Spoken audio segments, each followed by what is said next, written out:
Hello guys, welcome everybody. Welcome back to the another video. आजको पछिल्लो केही video भन्दा आजको भिडियो चाहिँ अलिकति केही फरक हुनेवाला छ।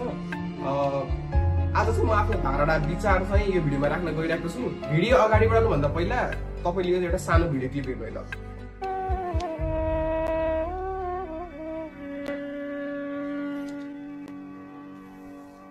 नेपाली हामी रहौला कहाँ नेपालै नरहे नेपालै नरहे। जुन भिडियो देख्नु भयो तपाईले त्यो हो चैत्र 15 गतेको काठमाडौँमा भएको एउटा दृश्य हो जहाँ नेपाली जनताहरू राजा आऊ देश बचाऊ यानी कि राजालाई नेपालमा ल्याउनु पर्छ भन्दै गर्दाखेरिको आन्दोलनको एउटा सानो दृश्य हो, त्यो झलक हो त्यो। अच्छा हो, अहिलेको अवस्थाले नेपाली जनता माझमा एकदमै निराश छाएको छ। म पनि एकदमै निराश छु। यो अवस्था ठिक छैन म पनि मान्छु, तर अवस्था ठिक छैन भन्दैमा व्यवस्था नै परिवर्तन गर्नुपर्छ त। आज म त्यही विषयमा आफ्नो विचार राख्न जाँदैछु। अब बोल्दै जाँदा कतिपय साथीहरूलाई मेरो विचार मन पनि नपर्ला, त्यो आफ्नो ठाउँमा छ। अझ कतिपय साथीहरूले त विदेशमा बसेर नेपालको बारेमा टिका टिप्पणी के गरेको भन्ने कमेन्ट पनि गर्नु होला। खैर केही छैन, तर आफ्नो धारणा राख्नु पाउनु गणतन्त्रको एउटा सुन्दर पक्ष हो। त्यही भएर म पनि आफ्नो धारणा राख्दैछु। आशा छ यति भन्दै गर्दा तपाईहरुले कमेन्टमा नाना भाती चाहिँ लेखिसक्नु भएको छैन होला। पुरै भिडियो हेरेर कस्तो लाग्छ कमेन्टमा प्रतिक्रिया पनि दिनु। म धेरै जसो पोलिटिक्समा चाहिँ म खासै छिर्ने मान्छे हैन, तर अहिलेको जुन व्यवस्था छ त्यो देखेर चाहिँ म नबोली चाहिँ बस्न सकिन। त्यही भएर मैले भिडियो लिएर आएको छु है। केही समय अघिदेखि नै दुर्गा प्रसाईले राजा ल्याउनु पर्छ भन्दै आन्दोलन चलाइरहेको थिए। केही समय अगाडि त राजा आउनु पर्छ भनेर जनता एउटा भेला पनि गराएको थिए। अनि पछिल्लो केही समयमा पूर्व राजाले नै देश संकटमा छ, मलाई जनताको साथ चाहियो भनेपछि झन् यो जुन राजा ल्याउनु पर्छ भन्ने दुर्गा प्रसाईको आन्दोलन थियो त्यो स्टेज 2 मा गयो।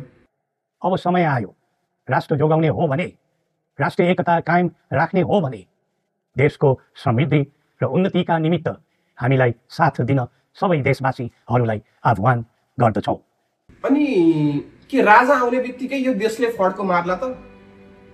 राजा आउने बित्तिकै यो देशले फड्को चाहिँ कसरी मार्छ त? के छ राजावादीहरूको मुख्य एजेन्डा के छ भन्ने कुरा मैले अहिलेसम्म चाहिँ सुनेको छैन। जुन आन्दोलनको त्यो घोषणा पत्र अथवा समथिङ के भन्छ त्यसलाई मलाई त्यो एक्ज्याक्टली भन्न त आएन। त्यसमा चाहिँ मैले हेरे अनुसार 4वटा मात्र एजेन्डा राखेको, 3वटा हो कि 4वटा एजेन्डा थियो, तर मलाई सबै चाहिँ थाहा भएन। म थाहा भएको चाहिँ भन्छु। त्यसमा थियो पहिलो नम्बरमा थियो राज संस्था ल्याउनु पर्छ अभिभावकको रूपमा। त्यहाँ शब्द के थियो मैले एक्ज्याक्टली भन्न अलिकति मलाई आएन हैन। त्यहाँ चाहिँ देश राज संस्था एउटा अभिभावकको रूपमा देशमा चाहिँ ल्याएर राख्नुपर्छ भनेको थियो। किन चाहिन्छ हो? अनि दोस्रो नम्बरमा देखिरहेको थिए धर्म हिन्दू राष्ट्र बनाउने। सबै देशका जनताहरू हाम्रो बहुजातीय देश छ, सबै जनताहरू मिलेर बसेको ठाउँमा धर्म हिन्दू राष्ट्र लिएर आउनु पर्ने आवश्यक के? भर्खरै यहाँ हिन्दू राष्ट्र ल्याउने बित्तिकै यति देशमा तहल्कापट्टि बेचिन्छ क्या। अनि अर्को तेस्रो देख्छु भ्रष्टाचारी र सुशासनको नियमन गर्ने भन्ने यस्तै के थियो समथिङ। त्यो त अहिलेको नेताहरूले पनि त्यही भन्दै आएको छन्, भ्रष्टाचारीको नियमन गर्ने भन्ने। भ्रष्टाचारीको नियमन हुन्छ भनेर सबैले भन्छन्। भ्रष्टाचारीको नियमन फेरि कसरी हुन्छ भन्दाखेरि जति बेलासम्म आफू सत्ता पक्षमा बसेको हुन्छ त्यति बेलासम्म भ्रष्टाचार भएको देखिँदैन। सबै कुरा ठिक हुन्छ जब आफ्नो सत्ता पक्ष जान्छ र विपक्षमा जान्छ, त्यसपछि यहाँ पनि घोटाला भनेर त्यसपछि सबै कुरा चित्ता बाहिर खोल्न थाल्छ। सो कतै त्यस्तै त हुने नै भ्रष्टाचार र सुशासनको नियमन भनेर राजा आइसकेपछि पनि त्यस्तै त हुने हैन। Good question, you are a good question. मैले सुनेको एजेन्डाहरू यति नै। यो बाहेक राजाले चाहिँ कसरी देशको फड्को मार्छन्, कसरी रोजगारी दिन्छन् जनतालाई, कसरी के हुन्छ भन्ने कुरा त अहिलेसम्म बुझेको छैन, मैले थाहा पाएको छैन। हजुरलाई थाहा छ भने कमेन्ट गर्नु होला। अनि राजा अभिभावकको रूपमा आउनुपर्छ भन्दै गर्दा यो प्रसङ्गमा मैले एउटा सानो कहानी जस्तो 3 इडियट्सको जोड्न चाहे कि 3 इडियट्समा जुन कहानी सन्देश दिन खोजेको छ त्यही पनि सायद यहाँ लागू हुन्छ जस्तो लाग्छ कि मलाई। मान्छे जन्मिँदा सबैले आफ्नो छुट्टै गुण लिएर जन्मेको हुन्छ।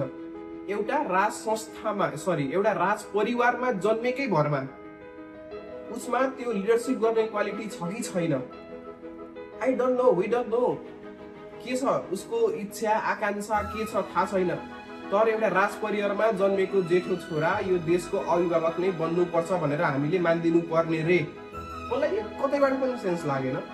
उसमा लिडरशिप क्वालिटी छ कि छैन, उसको विचार धारणा के छ, उसको भिजन कतिसम्म पुग्छ त, उसको क्षमता कति छ त, त्यो नबुझिकन एउटा राज परिवारमा जन्मेकै भरमा हामीले उसलाई देशको अभिभावक मान्नुपर्ने कतिको उचित हो त? यसमा पनि म ध्यान आकर्षण गर्न चाहे। आज हामी यस बारेमा विशेष खुलासा गर्न चाहन्छौँ। त्यसैले मेरो अन्त्यमा भन्नु यति हो कि अहिलेको अब व्यवस्था गलत होइन। गलत हुन् त ती व्यक्ति जो म्युजिकल चेयर खेलेर पालै पालो पावरमा आउन खोजिरहेका छन्। त्यसैले व्यक्ति गलत हुन् र व्यक्ति बदलिनु र सुधारिएको गणतन्त्र भनेको नै अहिलेको आवश्यकता हो। राजतन्त्र मलाई आवश्यक जस्तो लाग्दैन। यही भन्दा एउटा नारा पनि याद राख्नुपर्छ। अब हामीले अब आउने चुनावमा अथवा अहिलेकै अवस्थामा हामीले के याद गर्नुपर्छ भन्दाखेरि केपी पर्सेन्टलाई सेरेज चाहिँदैन, गणतन्त्र फाल्नु पाइँदैन। मेरो भन्नु यति नै हो। अनि जाँदा जाँदै सबैको लागि एउटा म सानो भन्न चाहन्छु, राजा आऊ देश बचाऊ होइन कि आफ्नो देश आफै बचाऊ भन्ने अभियान लिएर हामी अघि बढ्नुपर्छ। जय नेपाल, गणतन्त्र जिन्दाबाद। श्री पशुपतिनाथले हामी सबैको कल्याण गरून्। ओके, अहिले चाहिँ म यहाँ प्लेटफर्ममा छु है। म यहाँ प्लेटफर्ममा ट्रेन गरिरहेको छु। यही बेलामा रेकर्ड गरेको। मैले चाहिँ भिडियो जुन दिन रेकर्ड गरेर एडिट गरेर सकिनँ होइन, आजसम्मको अहिलेको अपडेटमा चाहिँ एकजना पत्रकारको चाहिँ ज्यान गएको छ, त्यो टिनकुनीमा जलेर। अनि एकजना पत्रकार चाहिँ एकजना मान्छेलाई चाहिँ गोली लागेर चाहिँ मृत्यु भएको छ।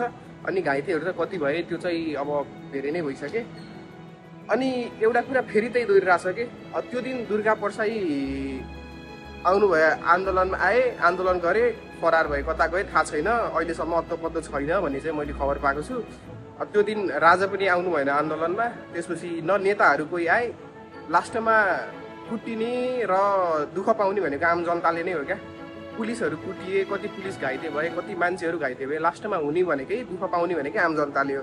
यी माथिका टाउकेहरूलाई केही फरक पर्नेवाला छैन, जति जे भए पनि लास्टमा कुटिने, पिटिने, दुःख हुने, नोक्सान हुने भनेकै आम जनताको। त्यत्रो टिनकुनीमा घर जलो, कतिको घरको सिसाहरू फुट्यो, कतिको पसलहरू भयो, त्यत्रो भाटबटिनी नै लुटियो होइन। सो यो क्षति हुने भनेकै आम जनताको हो। माथि माथि टाउकेलाई त केही फरक, केही उनीहरूलाई केही आम पर्सनली केही नोक्सान हुँदैन। त्यही भएर प्लिज हामीले चाहिँ यो अलिकति यसमा पनि ध्यान आकर्षण गराउनुपर्छ क्या। हामीले सोच्नुपर्छ यस बारेमा पनि है। यति नै हो। थ्याङ्क यू सो मच यति समय हेर्दैकोमा। Thank you so much.